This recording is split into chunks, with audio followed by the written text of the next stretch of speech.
we had the press conference on a Thursday, and at the press conference, he touched my belts. I had my belts on my shoulder. I saw that. He touched my belts. And, I saw that. And it caught me off. It caught me off guard. And I want to fucking kill him right there. But it caught me off guard. It was like fast. And he was like laughing around with it. So it was like he touched my belts. He disrespected me, but he was playing with it, you know? And it kind of pissed me off and it caught me off guard right then and there. And so at that moment, I just thought, I want to fuck this boy up. You know, I just want to fuck him up. That's it. I want to fuck him up. I want to hurt him. That's all. I'm not really worried about boxing. I want to hurt him, you know, because he did touch my belts. Now, and it's the same thing, bro. It's mental warfare is a motherfucker. Mental warfare is real. It's the same in Duran. Duran cursed his wife out. He wanted to get under his skin. And his wife, his family, his brothers and shit, he got under his skin. So he made him fight his fight.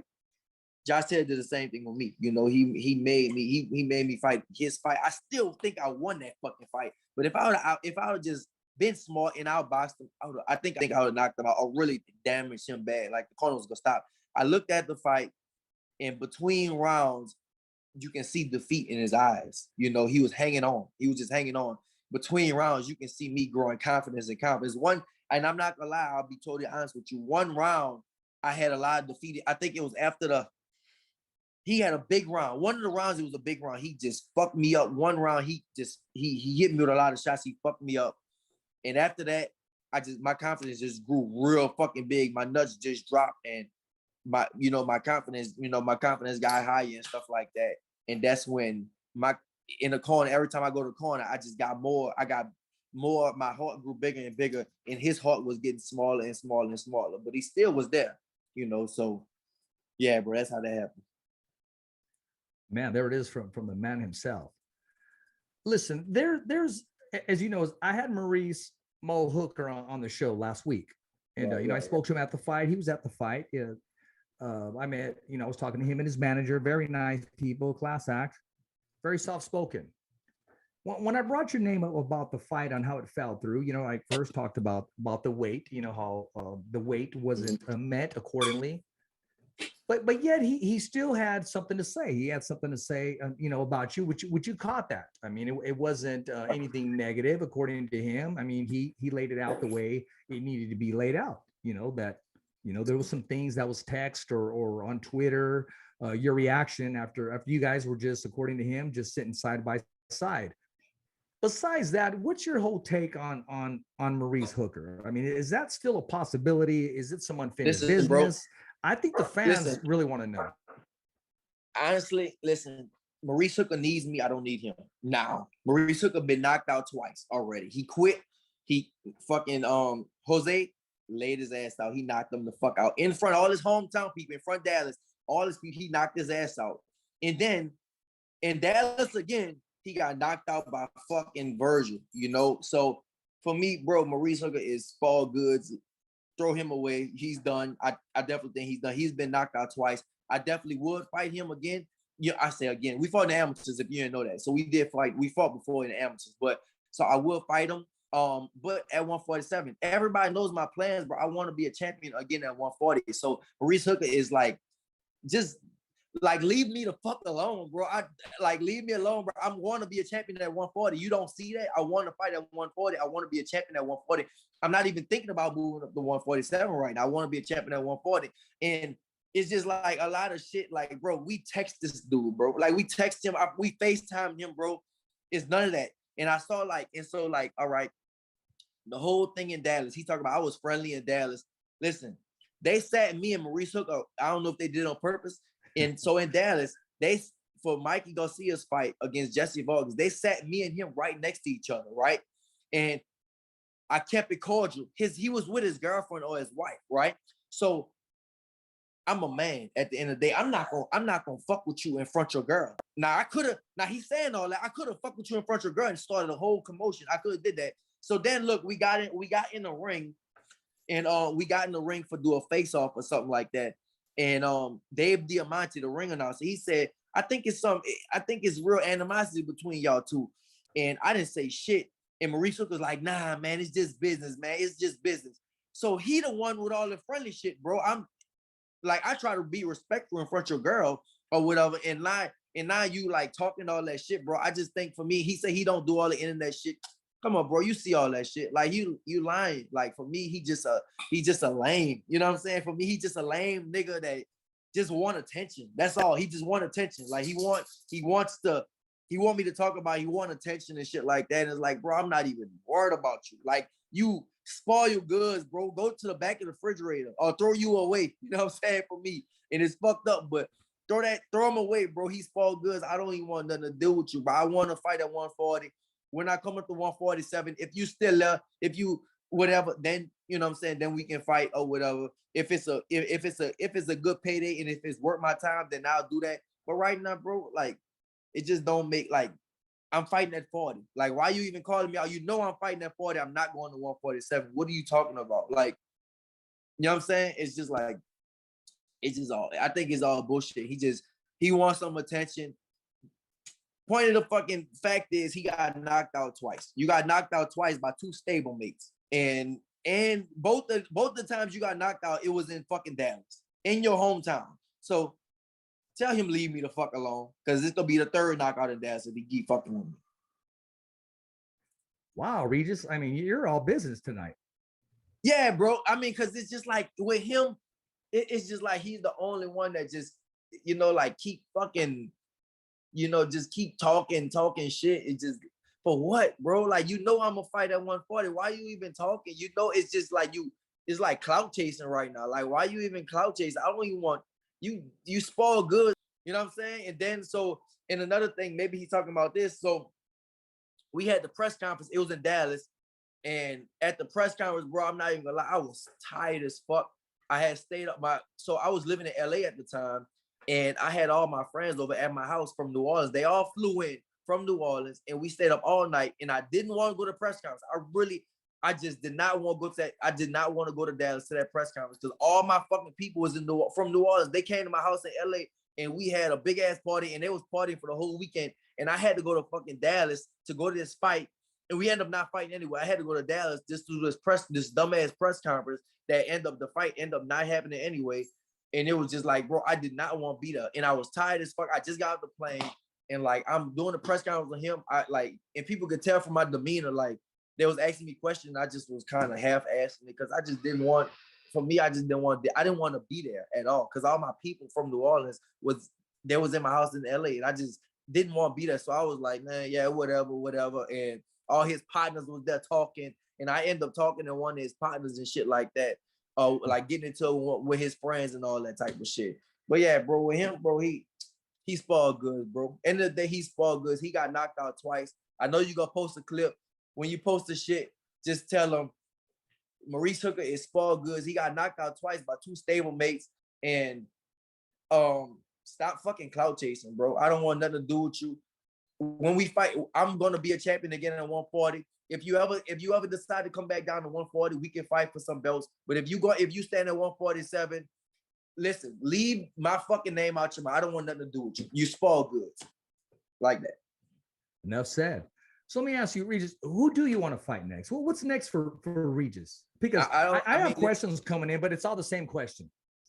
Yeah, I want to be a champion, bro. I want to be a champion to get at 140. So listen, when I say anybody, I'm not one of those people that say anybody and don't mean anybody. Like when I say anybody at 140, I really mean it. You can throw anybody. I feel like I'm the best at 140, even though they got Josh Taylor. He just became undisputed. I felt like I beat Josh Taylor. And so you can put anybody in front of me, whoever. As long as it's for a belt, it's for the right amount of money, and it's for a belt, you can put anybody in front of me, bro. I train too hard to be fucking ducking anybody. So you can put anybody in front of me. I don't care. I'm gonna fuck them up. Well, you know, the way this is gonna work is he's gonna defend at home. I mean, he wants to make that ring walk with all four of those bouts, all five counting the ring, and he deserves so. And then he's gonna move up to 140. Definitely deserves so. Yeah. And then he's gonna move up to 147, which tells me us, the fans, we're getting a free tournament without the contract being signed, because you're going to have Regis Prograis fighting for a bout, Cepeda, you're going to have Barboza, Ramirez, maybe Tank Davis, Teofimo Lopez. All those names are going to be in that mix, and us, the fans, unless big, giant, stupid-ass politics play a part, and you got somebody ranked number 9 fighting number 17 for WB something belt or the Right. IB something belt. I mean, let's not do something stupid like that. Let's take advantage of these warriors floating around, these sharks waiting to devour these belts. So we're going to get a free tournament. But even Mikey Garcia is going to move down to 140.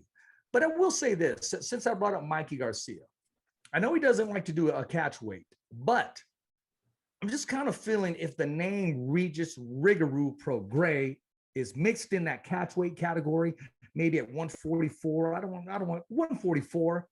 Are you willing to share the ring with Mikey Garcia? I'm only saying this because I'm playing matchmaker. That would be one hell of an explosive fight. That would be without any belt. Right. Without any belt on the line.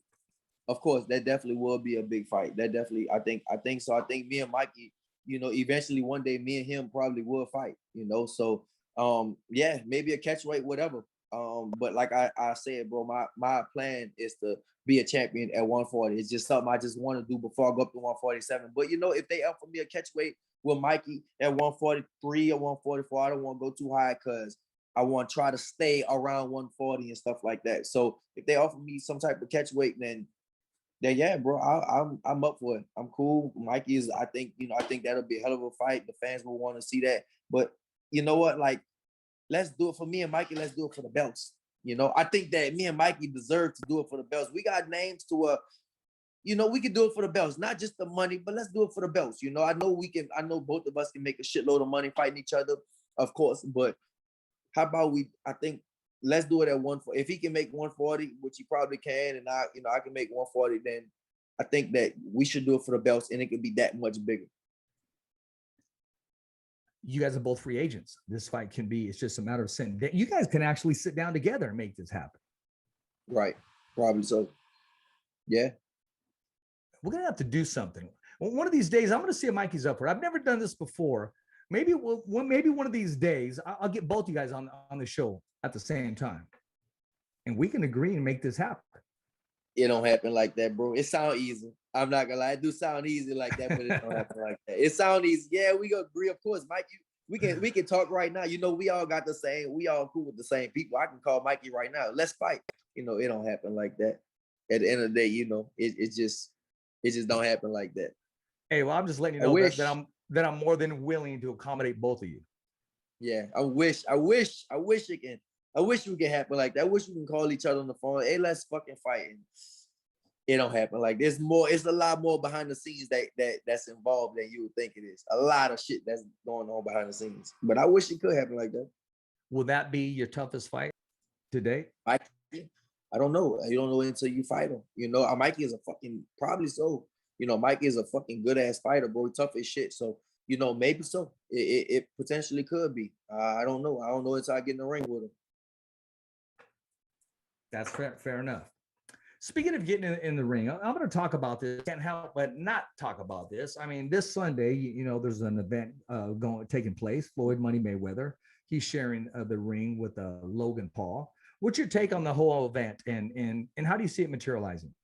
Man, Floyd gonna beat the fuck out that boy, man. Floyd gonna punish him.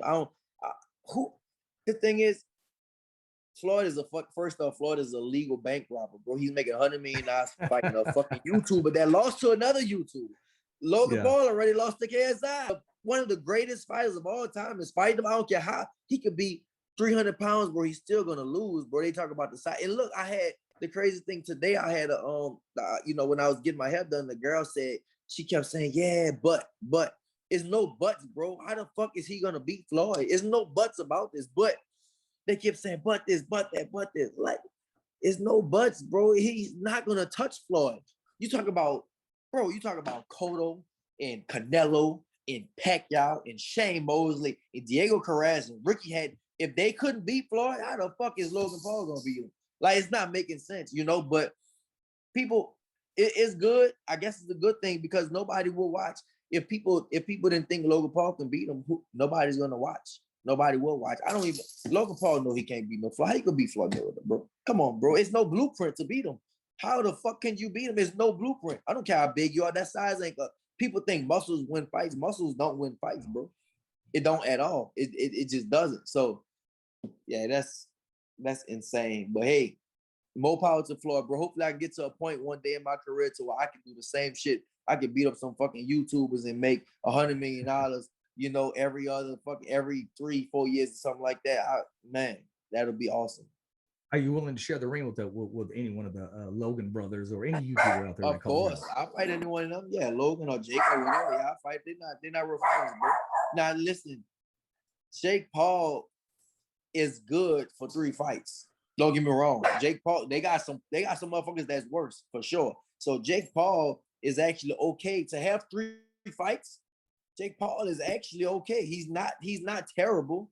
You know, he's actually okay and he trains hard. So, you know, that's a good thing. But you know, you can't compare him to fucking, you know, you can't compare him to like a real fucking, you know, real fighters. That's always a difference, you know. So I mean, he might fucking hey, stop. He might fucking getting, you know, I don't know what's gonna happen with Tyron Woodley. You know, he was a fucking great UFC fighter. Now I don't know how his hands was, but the whole Ben Askren thing, bro, I knew that. I knew that shit was gonna happen like that. Ben Askren came to get paid. He didn't give a fuck about no fight. And he was a horrible striker. So they did the right thing with him. Now Tyron Woodley, I don't know about his hands. I don't know too much about him, but I think he was a 5-time world champion. So that motherfucker could fight. He could fight his ass off a little bit. You know what I'm saying? So yeah, some we'll see how that happens. Yeah, we'll see how that happens. What's your whole take on this back and forth for Canelo and then De La Hoya coming, stepping forward and when he didn't need to simply point out when he throws his left hook, he's on his heels, his head's up high. Why would you make a comment like that? And then Canelo just letting him know, I'm no punk, so he's going to strike back, in which he did. Is that real beef? Is that nonsense, or does it? It's nonsense, man. Keep the sport going. It's nonsense on De La Hoya's part, bro. It sounds like you hating. You know what I'm saying? Like De La Hoya, it sounds like you hating. Let Canelo be great, but a lot of older fighters do that. That's what they do. You know, when they not in the spotlight no more, they kind of hate on the younger generation, and it's normal. It honestly, it's a normal thing. You know what I'm saying? So the older fighters, they do it. You know, I think if you look back at like, Joe Louis with Muhammad Ali, you know, he was like, yeah, Muhammad Ali couldn't beat me and all that type of shit. That's just how it is. But with De La Hoya, man, like I feel like he kind of salty. He's salty about the situation, and that's all. Now he gonna criticize about he do this and he do that. Look, Canelo could be potentially one of the greatest Mexican fighters ever. So, you know, you can say all the shit he doing wrong, but he does a lot of shit right too at the same time. Doesn't he seem happier to you? I said that to our guest the other day. We had Arnold Barboza. We were talking about him, right. And I said, which is also a good tough fighter, Regis. Yeah, he is. He actually called me out before when I was a champion, but he wasn't on that level yet. You know, I don't know if he's on that level now, but he definitely wasn't on that level yet. When I saw him, he fought in out there in California, one of those stadiums, the famous stadium and shit like that. So he fought out there, and you know, he was pointing to me like, after this fight, he was like, I want your belt. I was like, bro, this is a 3-round fight for me, brother. You better leave me the fuck alone. Cause yeah, I might look pretty outside the ring, but when I get inside the ring, I'm an ugly motherfucker and I fight ugly. So yeah, leave me alone. But yeah, if you know what, if me and him can make that fight one day, I think that'll be a good fight. You know whose manager is, correct? It's Rick. Of course. Right, of course. We can definitely make that fight. Rick gonna leave him. He gonna keep him away from me just like he kept Jose away from me. So Rick ain't gonna do that. I don't think so. I want to ask you this about a trainer, Ben Davison. Is he the real deal? Is he working with quality fighters? Is he a flash, or is he what a lot of people are now calling the answer? I mean, listen, I don't know, but I think he's a good trainer. I think he's a good trainer. In my honest opinion, I think he's a good trainer, bro. You know, I mean, I can't hate on him and say nothing bad about it. I think he's a fucking good trainer. That's all I really got. Yeah, I think that's all I got to say about it. I think he's a good trainer. No, I support that statement. You know, June 19th, Triller, man, they're back at it. Teofimo Lopez, man, on the main card. I mean, he's making that jump. He's getting some extra zeros at the end of that check. That's good for him, bro. I like it. Was that a gangster move right there? I think it was, bro. I like it. I'm a fighter, so I'm all for the fighters to get paid. You know what I'm saying? Like, we've been doing this shit. You know, like us, we've been doing this shit for a long time. You know, and busting our asses and grinding. So I love it when fighters get paid. I love it. You know what I'm saying? Like even all this YouTube shit going on, bro. I love when the fighters getting paid, get paid what they deserve. For me, in my eyes, Teofimo is the best at 135 right now. He's definitely the best at 135. And, he deserves a big payday. I definitely think he deserves a big payday. So I'm glad he's getting that. Does he have that it factor, in your opinion? I think he does. Yeah, I think he does. I think he potentially does. Yeah, he just got to keep proving it.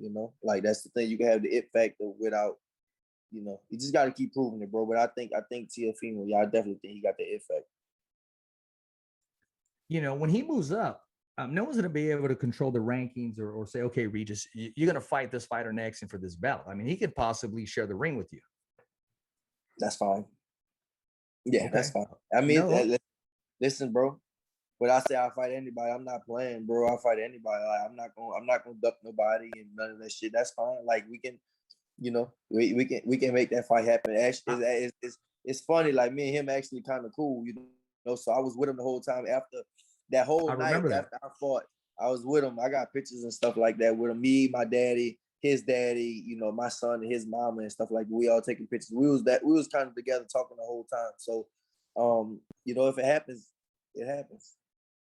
Regis, there's a guy in an undercard. I want you to keep an eye on him. After the fight, I want your assessment on him. He's a friend of mine. He's coming over from Top Rank. He's now going to be on the undercard, and that's Andy Altibaron Vincent, who's going to be on the show next Thursday. He's going to be fighting on the undercard as well. So just keep your eyes peeled, man, and let me know what you think of his performance, his demeanor, and his skill set. You gotta let me know before. Get your ass down. You gotta let me know before. So I ain't gonna. Well, he'll be on the show next Thursday, man. He'll be on the show next Thursday on the Fighter's Voice. Andy Altibaron Vincent from San Jose, California, now residing, I believe, in nearby, man. That's cool, bro. But I will say, what weight is it? I mean, he's 130s, 135s, 130s. 130. All right, that's cool. I'm gonna see. I'm gonna check him out. Yeah, Altibaron, which means the shark. Right. Mm-hmm. So I'm gonna plug Thriller right now. June 19th. Make sure there's still tickets available. Get your tickets. It's taking place in Miami. Make sure you order the fight on pay-per-view. You're gonna hear Snoop Dogg, and most of all, in my opinion, Regis, you're gonna hear the GOAT Jim Lampley be on the headset, on the microphone. Finally, the man is coming back. Yes, sir. I didn't know Jim Lampley was gonna be there. That's what's up. That's good, bro. That's real cool. I didn't know that. What's your whole take on that? I mean, with a veteran, a broadcaster who's, he did play-by-play with you name it. He was behind the microphone. And now, you know what? Listen, I just don't know how it'll work out, because Snoop Dogg is so fucking silly and playful, and Jim Lampley is gonna be so serious. So how is that gonna work out? I don't know how they gonna offset each other. You know what I'm saying? Like, so with my fight, it was they had Ray Flores, they had not Jim. They had Ray Flores, they had Al Bernstein, they had Snoop, and they was Mario all Lopez. trying to be Mario Lopez and them. And most of them was all up there being silly and shit. Mario was serious. Mario serious, Mario serious and stuff like that. But most of them was up there being silly, and Mario serious and Al Bernstein was serious. So it's kind of a mixed thing, bro. I don't know how they're doing it. I'm old school, so I like when Jim Lampley and Larry Merchant. For me, listen, and I said I went on a little rant the other night, bro. Like most of these dudes, dick riders, bro. Like most of these fucking announcers and shit, they just kind of, they just these days, like they don't tell the truth. It's like they scared of telling the truth, Back in the day, Larry Merchant got into it with everybody. That motherfucker got into it all the fight. If you look like shit, or if you fight a fight that he didn't think that was up to par, he would tell you. A lot of fights didn't like it. Floyd was like, man, fuck you. And he was like, if I was 50 years younger, I'll kick your ass and all that, but I think just bring the real back, bro. Like for me, the world is becoming faker and faker, bro. That's just how it is, bro. The world is becoming softer and softer and faker and faker. Teddy Atlas lost his job speaking the truth. Speaking the truth, bro. It's only a few people that's gonna do that. There's only a few people that's gonna speak the truth. Everything is so fucking political. You know what I mean? You could be political a little bit, but damn, fuck, don't be all the way fake. You know what I'm saying? Like, why you gotta be all the way fake? Like, just fucking, I don't know. I like Timothy Bradley. I like him. He's real about things. Sometimes Andre Ward sounds a little a little too paid. You know what I'm saying? Like he'll sound a little like he's he's taking the extra check under the table sometimes. Sometimes he's real, but sometimes he's like, all right, the ESPN check is good. I understand the ESPN check with Bradley. Most of the time, he'll keep it real. I like that. He keeps it real and stuff like that. But you just gotta like real, bro. Like the world is becoming fucking fake. That's just it. The world is becoming fake and shit. And it's just, I don't know. I don't like it. Regis, I'm going to read you a sentence, and I'm going to let you complete the sentence.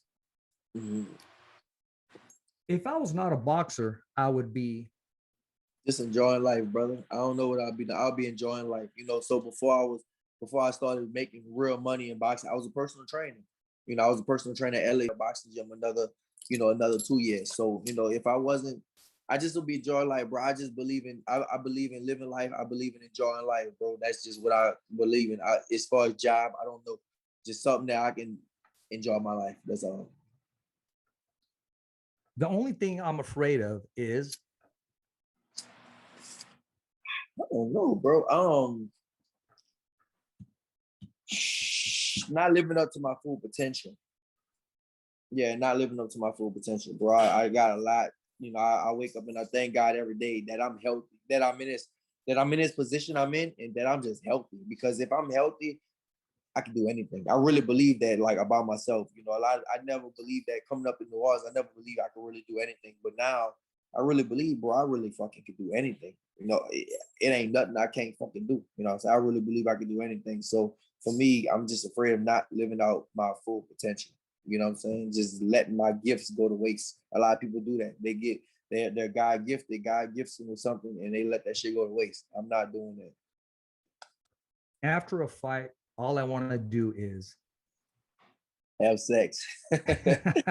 Have sex, bro. All I want to do is fuck. A month before the fight, I can't do shit. You know what I'm saying? So matter of fact, I don't even sleep in the same room with my wife. I go upstairs and I sleep up there. You know what I'm saying? So I don't even sleep in the same room. So after that, it's like, yeah, I want, at first, that's what I want, fuck something. And then after that, I'm going on vacation, bro. Make sure you put that out there too. What was that? Make sure you put that out there. That clip. Make sure you go ahead. I know you can put some clips out there. Make sure you roll that clip out there. I'm gonna put that one out there for you. I love spending money on others, bro. I like blessing other people. You know what I'm saying? But myself too, of course, myself. But I like blessing other people. I definitely like helping other people, and just be able to do these things to I never in my wildest dream thought I could do this type of shit. I never really thought that, bro. Like, I didn't bless so many people. And I went on a little rant the other day saying how I really blessed, directly or indirectly, everybody around me, bro. Literally, everybody around me, I helped them out. I blessed them. I elevated their lives. Like, I didn't put people in just different life positions. Just help people and put them in just elevate them all the way to top, put them in different life positions. I like doing that. And I believe that if you want to chosen ones and God blesses you with these talents, you're supposed to do that. So, you do it to a certain extent. Don't get fucked over. Don't let nobody take advantage of you and shit. But, you can always help people out. If I was the co-host of The Fighter's Voice, the show would. Well, what happened? No, this is you. Finish it. If I was the co-host of The Fighter's Voice, the show would. I don't know, bro. I don't know how to answer that. The show would. I don't know. I don't know how to interview people. So it would blow the hell up. You're right. That bitch will be blown up. You're right. That bitch will be blown all the way up. You're right about that. I'll blow that motherfucker up. Speaking of blowing things up, my man. I mean, you're a cash cow now. You're happy. You got every single thing that you dreamed of growing up, and then some. And you continue to open doors for others as yourself. Your family. Live life. I don't want to say on the edge, but live life to the fullest. To the fullest. I do live on the edge. You can say that, on the edge and to the fullest. To the fullest for me is on the edge for a lot of people. Why is that? I mean, is that something that you just didn't do when you were little and you're doing it now? I've been like this. So money has nothing to do with it at all. No, absolutely not. I've been like this, but I'm impulsive. I told you I'm impulsive. I'm a very impulsive person. That's the word. If that's the perfect word for me, it's very impulsive. I just do what I want when I want to. You know, that's one thing about me. Me and my cousin always laugh about this. He'd be like, "What you doing today?" And I always be like, "Whatever the fuck I want to do." Like I literally just do whatever I want to do every day. Like what I'm just very impulsive. I can, and I get distracted easily. So like I said the other day with the whole go-kart thing, I was moving. I had the movers at my house. And I just like, you know what? I'm gonna go on the go-kart. And I fucking flipped the fucking go-kart. And then I had my coach's truck and I got the fucking truck stuck in the mud. So it's like, I did all kinds of shit, bro. And we spent like an hour doing that shit, getting that shit out, getting the fucking like an hour and a half, getting that out while the movers at my house. So I'm just a very impulsive person, bro. That's it. But I gotta get out of here, brother. I gotta ask you, I know you're friends with Mark Wahlberg. How would he do in an exhibition against Mario Lopez for 4 rounds? I don't know. They're friends. I can't put them against each other. I don't know. Mario, listen, I know Mario can fight for sure. I don't know. I know Mark is in shape. He can lift weights and all that shit, but I never seen him throw his hands. I seen Mario throw his hands at the gym before. So, you know, we all trained at 10 Goosen out there in LA together. So I don't know, bro, but I know Mario can throw hands and shit, but I can't put them against each other. They're friends. Hey, how do we follow you? How do we support you, Regis? Man, look, on Twitter, bro, it's at Mateo Rodriguez. On Instagram, at Regis Prograis. How do we follow your YouTube channel? The YouTube is Ruger Life TV. Ruger Life TV. ROUGE TV. Ruger Life. And for more of those videos that you send me, how do I watch those? How does everybody else follow those? Where you were in the swamp, you were swimming with alligators and eating crabs and what have you. Bless you. Thank you. Just look at the YouTube, bro. Just look at the YouTube videos, bro. They on there. Everything on there. Hey, what do you got to say to everybody that watches and supports the Riggaroo? Man, just keep watching, bro. Y'all, every time you watch me, it's gonna be some different shit. I'm gonna be honest. I tell the real. You know what I'm saying? That's what I'm gonna do. And of course, in the ring, I kick ass. I fuck niggas up. That's what I do. Well, as always, I appreciate your time. You're always good to us. And as always, man, thumbs up for Richie. All right, brother. Holla at you. Thank you. Yeah. You say you going tonight?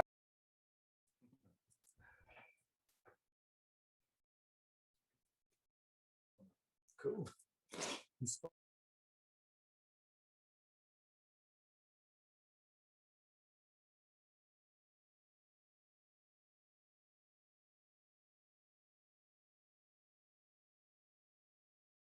Don't miss that to the Fighter's Voice podcast radio show on Spotify, iHeartRadio, Apple Podcasts, TuneIn Radio. New show, new topics, new look, bringing you the latest news. Every fighter has a voice, and so do you. For the hottest and latest in sports entertainment, exclusive interviews with the biggest names in the sport of boxing and MMA. I'm Robert Garcia. I'm Jose Ramirez. Hey guys, this is Mikey Garcia, and I'm here with The Fighter's Voice.